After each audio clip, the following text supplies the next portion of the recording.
Olá, mentes curiosas! Bem-vindos ao nosso Cantinho do Conhecimento. Hoje vamos viajar no tempo, para uma terra de imperadores, dinastias e segredos ancestrais. Um lugar onde as ideias não só eram discutidas em salões, mas forjavam impérios e definiam o destino de milhões de pessoas ao longo dos séculos. Quero que você se faça uma pergunta. E se eu te dissesse que um debate que aconteceu há mais de 2.500 anos entre dois pensadores chineses pode estar definindo agora mesmo as suas decisões mais importantes sobre o sucesso, o poder e até a sua própria felicidade? Parece incrível, mas fique comigo! Porque hoje não vamos falar de história chata. Vamos desvendar o código oculto por trás do poder chinês, um duelo de titãs intelectuais que moldou uma civilização, a batalha definitiva entre a ordem e a liberdade, entre Confúcio e Laozi. Uma batalha que, sem que você saiba, é travada dentro de você todos os dias. Antes de começar, queria contar a vocês algo sobre as imagens que veem, pois para dar vida a esta narrativa, usei ferramentas de inteligência artificial para gerá-las. Então pensem nelas como uma tela, uma forma de ilustrar as ideias e o ambiente do que estou contando a vocês. Nem sempre serão uma representação exata ou literal, mas um acompanhamento visual para que vocês deixem a imaginação voar comigo. Espero de coração que aproveitem. Para entender essa batalha, primeiro precisamos viajar para uma época de caos. Imagine a China do século V durante o chamado período dos reinos combatentes. Não havia um único império, mas um mosaico de estados em guerra perpétua. A traição era a norma e a violência, o pão de cada dia. A harmonia parecia um sonho perdido. Em meio a essa desordem, surge uma figura fundamental, um homem com uma missão quase divina: restaurar a ordem perdida. Seu nome era Kongfuzi, a quem no ocidente conhecemos como Confúcio. Ele não era um rei nem um general, era um mestre, um conselheiro que acreditava ter a cura para uma sociedade doente. Confúcio observou o caos e seu diagnóstico foi claro. As pessoas haviam esquecido seu lugar no mundo. Haviam perdido o respeito pela tradição, pelos ancestrais e pelos outros. Sua solução era uma espécie de engenharia social baseada na virtude e na hierarquia. Um plano mestre para reconstruir a civilização desde seus alicerces. O cerne do seu pensamento se sustentava em dois pilares. O primeiro é o Ren, que podemos traduzir como humanidade ou benevolência. Para Confúcio, é a qualidade que nos torna verdadeiramente humanos, a capacidade de sentir empatia e agir com bondade para com os outros, de tratar os outros como gostaríamos de ser tratados. Pense no Ren como o software moral que todos deveríamos ter instalado. É a base de uma sociedade funcional. Sem essa compaixão fundamental, segundo Confúcio, qualquer sistema, por mais bem desenhado que esteja, está condenado a desmoronar no egoísmo e na crueldade.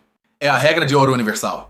O segundo pilar é o Li, que se traduz como ritual ou propriedade. Mas não se trata apenas de cerimônias vazias. O Li é o conjunto de normas sociais, as regras de etiqueta, as tradições e os papéis que guiam nosso comportamento em cada situação. É o mapa que nos diz como agir corretamente. Se o Ren é o software interno, o Li é a interface externa. Desde como um filho deve falar com seu pai, até como um ministro deve se dirigir ao seu príncipe. Para Confúcio, esses rituais não eram opressivos, pelo contrário, eram a linguagem da harmonia. Eram a coreografia que permitia à sociedade dançar em perfeita ordem. Em resumo, a proposta de Confúcio era clara. Para consertar o mundo, primeiro você deve consertar o Estado. Para consertar o Estado, você deve consertar a família. E para consertar a família, primeiro você deve cultivar a si mesmo através da educação, do respeito e dos rituais. Uma ordem perfeita do micro ao macro. Sua influência foi tão monumental que seus ensinamentos, compilados em textos como as Analectas, tornaram-se a base do sistema educacional e do governo chinês por mais de 2.000 anos. Moldou a mente de gerações de funcionários acadêmicos e imperadores. Confúcio construiu com ideias a espinha dorsal de um império. Ora, enquanto Confúcio viajava de corte em corte, tentando vender sua visão de um mundo perfeitamente ordenado, existia outra corrente de pensamento, quase subterrânea, encarnada numa figura muito mais enigmática e misteriosa. Um homem conhecido como Laozi, que literalmente significa o velho mestre. A lenda conta que Laozi era um arquivista na Biblioteca Imperial, um homem que, farto da corrupção e da estupidez da política humana, decidiu abandonar a civilização e cavalgar para o oeste para nunca mais ser visto. Ele era a antítese de Confúcio, não buscava reformar o mundo, mas sim escapar dele. Mas antes de desaparecer, disse que um guarda de fronteira lhe implorou para que deixasse sua sabedoria por escrito. O resultado foi um texto breve, poético e profundo, de apenas 5.000 caracteres, conhecido como o Tao Te Ching. Um livro que oferece uma visão do universo e do lugar do homem nele, radicalmente oposta à de Confúcio. Para Laozi, o problema não era que as pessoas tivessem esquecido as regras. O problema era que havia regras demais. Todas as tentativas da humanidade para controlar, nomear, legislar e ordenar o mundo só estavam criando mais sofrimento e mais caos. A solução não era mais controle, e sim menos. O conceito central de Laozi é o Tao, que se traduz como o caminho ou a via. Mas não é um caminho que se possa traçar num mapa. O Tao é o fluxo natural e espontâneo do universo, a força invisível que guia o movimento das estrelas, o crescimento das árvores e o curso dos rios. É a realidade última. Laozi nos diz que a sabedoria não consiste em impor nossa vontade ao mundo, mas em nos alinhar com o Tao. Em vez de lutar contra a corrente, devemos aprender a fluir com ela. A maior força não se encontra na rigidez do carvalho, mas na flexibilidade do bambu que se dobra com o vento, mas nunca se quebra. Daqui nasce a ideia do Wu Wei, que frequentemente se traduz como não ação, mas não significa não fazer nada. Significa ação sem esforço ou ação espontânea. É agir em perfeita harmonia com o Tao sem forçar as coisas. É o tipo de genialidade que você vê num atleta no auge de sua performance, que parece não se esforçar. Enquanto Confúcio te daria um manual de 1000 páginas sobre como construir a balsa perfeita para atravessar o rio, Laozi simplesmente te convidaria a observar a corrente, a senti-la e a deixar que o próprio rio te levasse para a outra margem. Duas lógicas completamente distintas para enfrentar os mesmos desafios da vida. Então, aqui temos o grande duelo. De um lado, Confúcio, o arquiteto social, que nos diz: cultive-se, estude, siga as regras, honre seus antepassados e cumpra seu dever. A ordem e o esforço consciente te levarão à sua perfeição e à da sociedade. É o caminho da estrutura e da responsabilidade. E do outro lado, Laozi, o místico da natureza que sussurra: relaxe, esvazie sua mente, esqueça suas ambições, pare de tentar controlar tudo, flua com o universo, seja como a água. A verdadeira maestria se encontra na espontaneidade e na aceitação. É o caminho da liberdade e da intuição. Vamos levar esse confronto a um campo de batalha concreto. Como um líder deveria governar? Para Confúcio, o governante ideal é um sábio virtuoso, um modelo moral para seu povo. Deve governar ativamente através de leis justas, educação e, acima de tudo, dando um exemplo pessoal impecável. O líder confuciano é como um jardineiro meticuloso que cuida de cada planta, a poda, a aduba e se certifica de que cresça reta e forte. Seu objetivo é criar uma sociedade tão harmoniosa e bem estruturada quanto um jardim imperial perfeitamente projetado. O controle e a intervenção são chaves para o bem-estar comum. Laozi riria dessa ideia. Para ele, o melhor governante é aquele cuja gente mal sabe que existe. Governa tão sutilmente, tão em sintonia com o Tao, que as coisas simplesmente se ajeitam sozinhas. Quanto mais leis e proibições existem, mais pobre o povo se torna.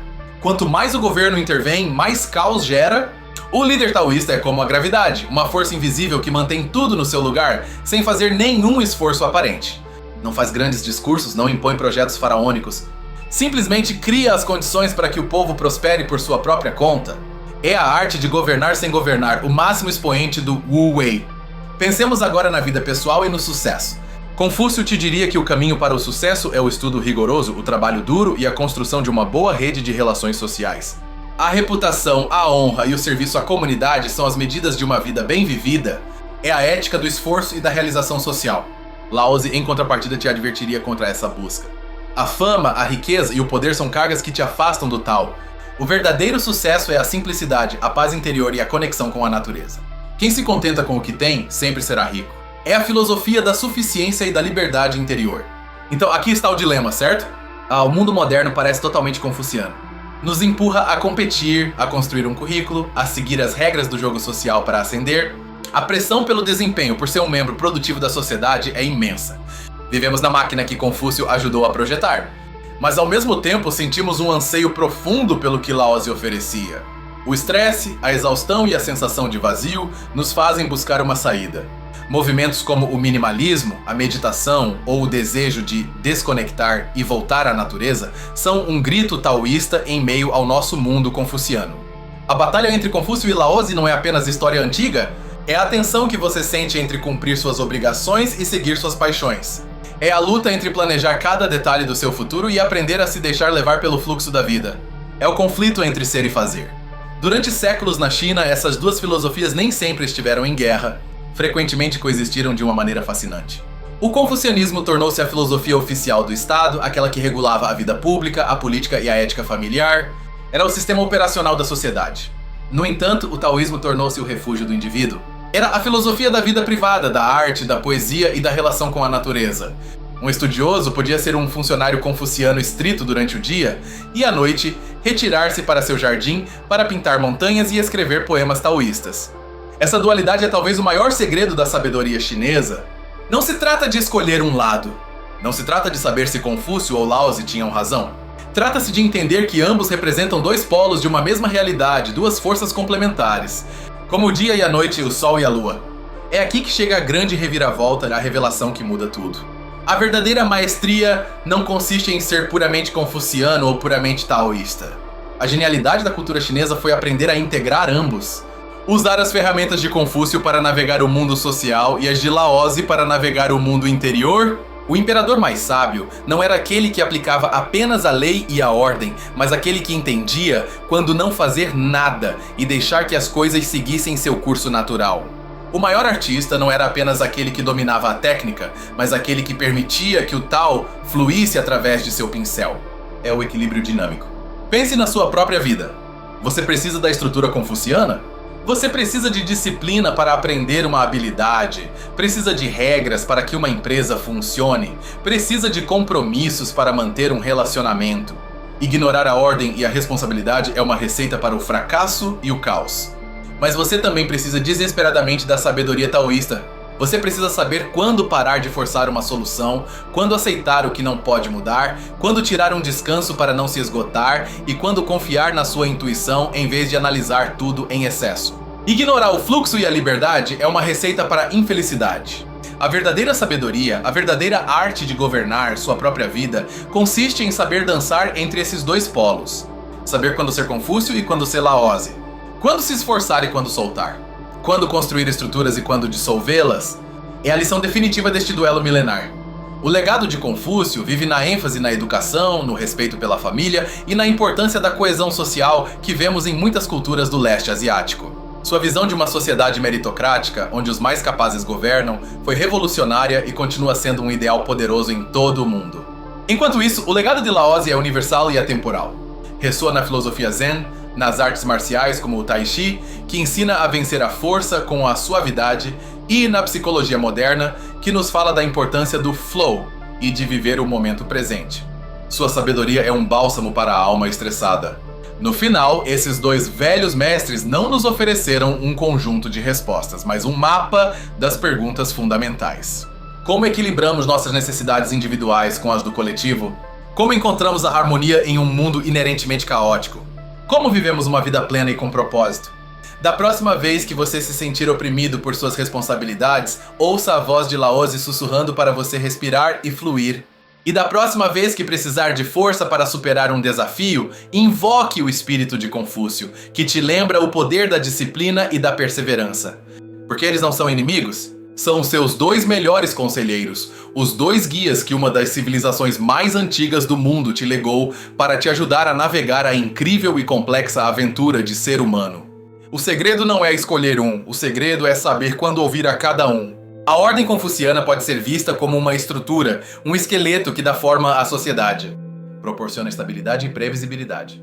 Sem esse esqueleto, a sociedade colapsaria em um caos de egoísmo individual, uma guerra de todos contra todos, que era precisamente o que Confúcio queria evitar a todo custo. Mas um esqueleto por si só é rígido e sem vida.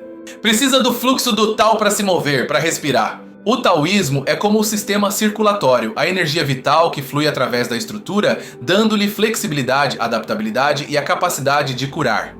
Sem esse fluxo, a estrutura se torna uma prisão quebradiça. Pensemos na educação. Uma abordagem puramente confuciana poderia levar à memorização de dados e à obediência cega, criando estudantes que são excelentes para seguir instruções, mas fracos em inovação. A estrutura está lá, mas a centelha criativa pode ter se extinguido no processo.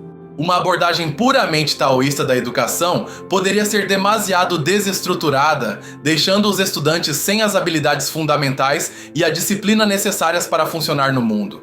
Seriam livres e criativos, talvez, mas incapazes de construir algo duradouro ou de colaborar eficazmente em projetos complexos. O sistema ideal, portanto, é aquele que integra ambos. Proporciona uma base sólida de conhecimentos e disciplina, ao estilo confuciano, mas também fomenta a curiosidade, o jogo e a exploração espontânea, ao estilo taoísta. Ensina as regras do jogo, mas também quando e como quebrá-las criativamente. Essa mesma lógica se aplica à liderança empresarial. O líder confuciano cria hierarquias claras, processos eficientes e métricas de desempenho. Garante que o trem chegue na hora. É essencial para escalar uma organização e garantir a qualidade e a confiabilidade de seus produtos ou serviços. Por outro lado, o líder taoísta fomenta uma cultura de confiança, autonomia e experimentação. Não microgerencia. Cria um ambiente seguro onde os funcionários se sentem capacitados para tomar a iniciativa e encontrar soluções inovadoras. É o motor da inovação e da agilidade, a capacidade de se adaptar a um mercado em mudança. A empresa verdadeiramente bem-sucedida a longo prazo é a que tem ambos os tipos de liderança. Tem a estrutura confuciana para ser eficiente e a liberdade taoísta para ser inovadora. Sabe quando seguir o plano e quando deixar espaço para a magia e o inesperado. É um equilíbrio delicado, mas incrivelmente poderoso. É fascinante como essas duas visões de mundo também se refletem na estética e na arte. A arte confuciana valoriza a simetria, a ordem e a clareza moral. Pense na arquitetura imperial, nas vasilhas de bronze rituais ou nas pinturas que representam atos de piedade filial. Seu propósito é reforçar a ordem social. A arte taoísta, em contrapartida, valoriza a assimetria, a espontaneidade e o espaço vazio. A pintura de paisagens chinesa, por exemplo, frequentemente mostra vastas extensões de neblina e montanhas onde a humanidade é apenas uma pequena figura. O objetivo não é dominar a natureza, mas sim mostrar a harmonia com ela. Na caligrafia, um mestre confuciano poderia buscar a perfeição técnica em cada traço. Um mestre taoísta buscaria capturar a energia do momento, a espontaneidade do Qi ou força vital, fluindo através do pincel. Um é controle, o outro é libertação. Ambos, em sua máxima expressão, são formas de genialidade. Mesmo na relação conosco mesmos, o duelo persiste. A voz confuciana na sua cabeça é a que te diz que você deve melhorar, que você tem que ser disciplinado, que você deve cumprir as expectativas da sua família e da sociedade. É seu superego, sua consciência social, seu senso de dever. A voz taoísta, por outro lado, é a que te convida a se aceitar como você é, com suas imperfeições. É a que te lembra que você não precisa provar nada a ninguém. É a que te encoraja a ouvir seu corpo, a descansar quando está cansado e a brincar quando precisa de alegria. É o seu eu mais autêntico e intuitivo. A saúde mental, dessa perspectiva, não é silenciar uma dessas vozes, mas sim fazer com que dialoguem. É reconhecer seu dever e suas responsabilidades sem que eles te esmaguem. E é honrar sua necessidade de liberdade e autenticidade sem cair no egoísmo ou na negligência. É ser um cidadão responsável e uma alma livre ao mesmo tempo. É importante notar que essas filosofias não surgiram no vazio. Eram respostas diretas a uma crise profunda. A violência e a incerteza do período dos reinos combatentes forçaram as mentes mais brilhantes a se perguntar: como podemos viver juntos? Qual é a melhor maneira de organizar a sociedade? Confúcio olhou para o passado, para uma suposta idade de ouro da dinastia Zhou, e acreditou que a solução era restaurar os valores e rituais daquela época. Sua abordagem era conservadora, no sentido de que buscava conservar uma estrutura social idealizada. Era um reformador que olhava para trás para avançar. Laozi, por sua vez, olhou para além da sociedade humana em direção à natureza e ao cosmos. Sua visão era muito mais radical. Não buscava reformar as instituições humanas, mas sim transcendê-las. Sugeriu que o problema era a própria civilização e seu afastamento do estado natural, do Tao. Essa diferença de abordagem é crucial. O confucianismo é fundamentalmente uma filosofia política e social. Sua principal preocupação é o mundo humano. O taoísmo é, em essência, uma filosofia espiritual e metafísica. Sua preocupação última é a relação do indivíduo com o universo. Um se ocupa da praça do mercado, o outro da montanha solitária. E embora frequentemente se apresentem como opostos, a história chinesa os entrelaçou. Imperadores que publicamente promoviam o confucianismo para manter a ordem, em privado praticavam técnicas taoístas de longevidade e meditação para gerenciar o imenso estresse de governar. Precisavam de Confúcio para seu império e de Laozi para sua alma. Esse pragmatismo é talvez a lição mais profunda. Em vez de uma pureza ideológica rígida, a cultura chinesa frequentemente demonstrou uma capacidade assombrosa de pegar o que funciona de diferentes sistemas de pensamento e combiná-lo. Uma espécie de sincretismo filosófico que busca a eficácia acima de tudo. Então, o que podemos tirar de tudo isso para o nosso próprio século XXI, uma época também cheia de caos, mudanças rápidas e incerteza? A primeira lição é a importância do autoconhecimento. Qual é a sua inclinação natural? Você é mais Confúcio ou mais Lao Tse? Conhecer seu próprio sistema operacional é o primeiro passo. Se você tende naturalmente à ordem e à estrutura, talvez precise convidar um pouco de Wu Wei para a sua vida. Aprender a soltar o controle, a ser mais espontâneo, a permitir-se não ter um plano para tudo. Seu crescimento está em abraçar um pouco do caos criativo que você tanto teme? Se, pelo contrário, você é um espírito livre, que flui com a vida, talvez seu desafio seja integrar um pouco de estrutura confuciana. Aprender a disciplina de terminar o que você começa, de honrar seus compromissos mesmo que não lhe apeteça, de construir algo sólido e duradouro. Seu crescimento está em dar uma forma à sua liberdade. A segunda lição é contextual. Não há uma única resposta correta para todas as situações. Há momentos para o planejamento meticuloso e momentos para a improvisação. Há problemas que se resolvem com mais esforço e problemas que se resolvem com menos esforço. A sabedoria é saber distinguir. Por exemplo, ao lançar um foguete ao espaço, você precisa ser 100% confuciano. Cada cálculo deve ser perfeito, cada procedimento seguido à risca.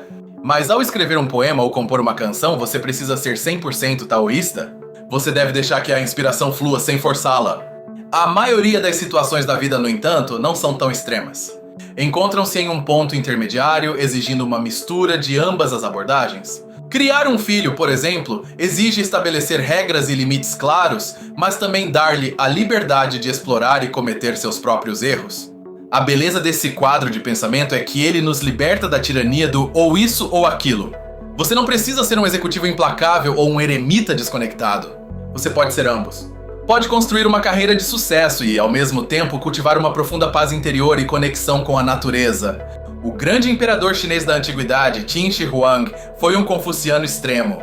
Unificou a China através de uma disciplina de ferro, padronizou a escrita, a moeda e as leis. Criou ordem a partir do caos, mas sua dinastia foi brutal, opressiva e desmoronou pouco depois de sua morte. A estrutura sem fluxo se rompeu. Por outro lado, uma sociedade puramente taoísta, sem nenhuma estrutura, provavelmente nunca teria construído as grandes obras de engenharia, nem teria desenvolvido os sistemas complexos necessários para sustentar uma grande população. Seria pacífica talvez, mas também estagnada e impotente. O fluxo sem estrutura se dissipa. As dinastias mais bem-sucedidas e duradouras, como a Han ou a Tang, foram aquelas que encontraram um equilíbrio. Usaram os sistemas confucianos para administrar o império, mas permitiram que o taoísmo e o budismo florescessem, proporcionando uma válvula de escape espiritual e criativa para a população e para eles mesmos. Assim, o duelo entre Confúcio e Lao Tse se resolve não com a vitória de um sobre o outro, mas em sua síntese. Na compreensão de que são as duas asas que um pássaro precisa para voar. Com uma única asa você só pode girar em círculos. Com ambas pode singrar os céus. Esse princípio de equilíbrio, conhecido na China como o Yin e o Yang, é talvez a exportação cultural mais importante dessa civilização. A ideia de que forças aparentemente opostas são na verdade interdependentes e complementares. A escuridão define a luz, o caos define a ordem, a liberdade define a estrutura. Confúcio nos ensina como construir nosso barco, como nos assegurar de que seja forte, confiável e capaz de nos levar ao nosso destino. Nos dá as ferramentas, os planos e a disciplina para sermos bons construtores. Sua sabedoria é a da engenharia, a do fazer. Lao Tse, por sua vez, nos ensina a navegar, nos ensina a ler o vento, as estrelas e as correntes. Nos diz que não podemos controlar o oceano, mas podemos ajustar nossas velas. Sua sabedoria é a do capitão, a do ser em harmonia com as forças que não controla. Você precisa de ambas as coisas para completar a viagem. Um barco perfeitamente construído que não sabe navegar se chocará contra as rochas. E o melhor navegador do mundo não chegará a lugar nenhum se seu barco afundar. A integração dessas duas sabedorias é o verdadeiro arte de viver. Em conclusão, o antigo debate entre Confúcio e Lao Tse não é uma relíquia empoeirada da história. É um diálogo vivo que ressoa no coração de nossos dilemas modernos. Nos oferece uma linguagem sofisticada para falar sobre o eterno equilíbrio entre a estrutura que nos dá segurança e a liberdade que nos dá vida. Nos ensina que a harmonia não é um estado estático, mas uma dança constante. Um ajuste perpétuo entre nossas responsabilidades e nossos desejos, entre nosso papel no mundo e nossa essência mais profunda. Uma dança entre o dever e o deixar ser, entre o controle e a confiança. Ao compreender a tensão e a complementaridade entre essas duas forças, não só entendemos melhor a fascinante história da China, mas também obtemos um mapa incrivelmente prático e profundo para navegar nossas próprias vidas, nossas carreiras e nossos relacionamentos. Espero que essa viagem ao coração do pensamento chinês tenha parecido tão reveladora para vocês quanto para mim. É a prova de que as ideias mais profundas não têm data de validade e que, às vezes, para encontrar o caminho para o futuro, devemos olhar com atenção para a sabedoria do passado. O verdadeiro poder não reside em escolher entre a ordem de Confúcio ou a liberdade de Laozi. Reside na sabedoria para saber quando aplicar cada um, criando uma vida que é ao mesmo tempo sólida como uma montanha e fluida como um rio. Muito obrigado por me acompanharem nesta jornada intelectual e por me permitirem compartilhar essas ideias com vocês. A curiosidade de vocês é a energia que impulsiona este canal e agradeço de todo o coração. Agora, a pergunta é para você. Neste momento da sua vida, você se sente mais inclinado ao caminho de Confúcio, o da estrutura e do dever, ou ao de Laozi, o do fluxo e da liberdade? Não há respostas erradas. Eu adoraria ler suas reflexões nos comentários. Este é um espaço para o diálogo, então compartilhe sua perspectiva e vamos aprender juntos. O debate que começou há 2 milênios continua agora conosco. E se você se apaixona por essas viagens, pelas grandes ideias que moldaram o nosso mundo, não se esqueça de se inscrever e ativar o sininho para não perder nenhuma de nossas futuras explorações. Até a próxima, Mentes Curiosas. Continuem questionando, continuem aprendendo e continuem buscando o equilíbrio em suas próprias vidas.